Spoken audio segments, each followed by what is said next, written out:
Soucié de la survie décente ainsi que du bien-être de son aimable population, le chef de l'exécutif provincial Gentini Ngobila Mbaka avait annoncé il y a quelques semaines l'interdiction de toute production et vente d'eau en sachet dans la ville-province de Kinshasa, miroir du pays. L'usage de l'eau en sachet, communément appelée eau pure, pollue au jour le jour la capitale congolaise après la consommation des clients. Des strictes sanctions sur toute personne ne voudra pas collaborer avec la police concernant la dite mesure. Une décision plutôt meilleure de la part du gouverneur de la ville, mais qui semble perturber la vie quotidienne d'un bon nombre de la population quinoise qui vivent de ces commerces. Au micro de notre rédaction, ils ont exprimé leur douleur quant à ce.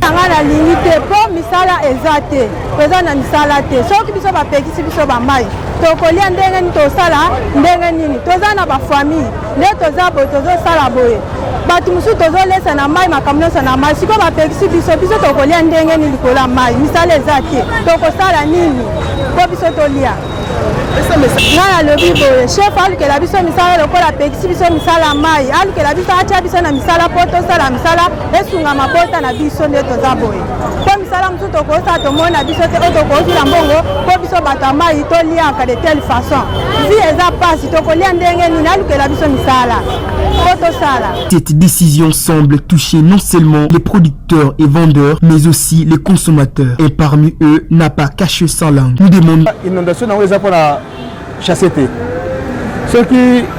gouverneur ayebaki non salubrité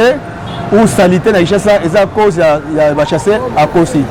parce que maison o ezali quoi je peux dire salité eza inondation ya batonde bato basa ibele na kati ya monde ya chassa. Alors ce qui gouverneur a eu responsabilité ya gouverneur akaka bato bazo teka ba mai lokola ba mama wana bazo bokola bana na pasi bazo ko survivre na pasi akene premièrement na ba usine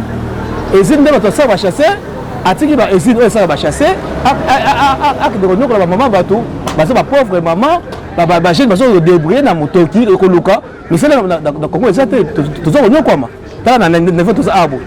là c'est mécanicien mosala na balabala na mabele est-ce que soki baye ba bengani biso abo gouverneur pour ça bien on dans ndako na ngai akope ta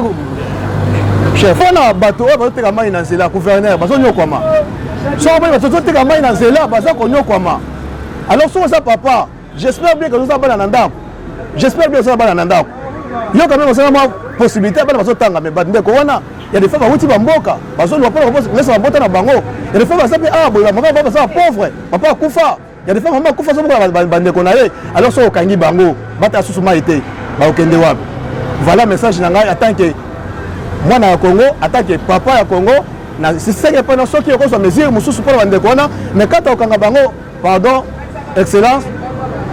tsamwa mai na vinu na yo. Nous demandons au gouvernement provincial de sensibiliser au maximum pour l'applicabilité de la dite mesure car elle est d'une part au profit de la population, mais le comble est que le taux de chômage va remonter. Papa ya Congo, na sisenge pona soki okozwa mesure mususu pour bandeko wana, mais kata okanga bango, pardon, excellence, tsamwa mai na vinu na yo.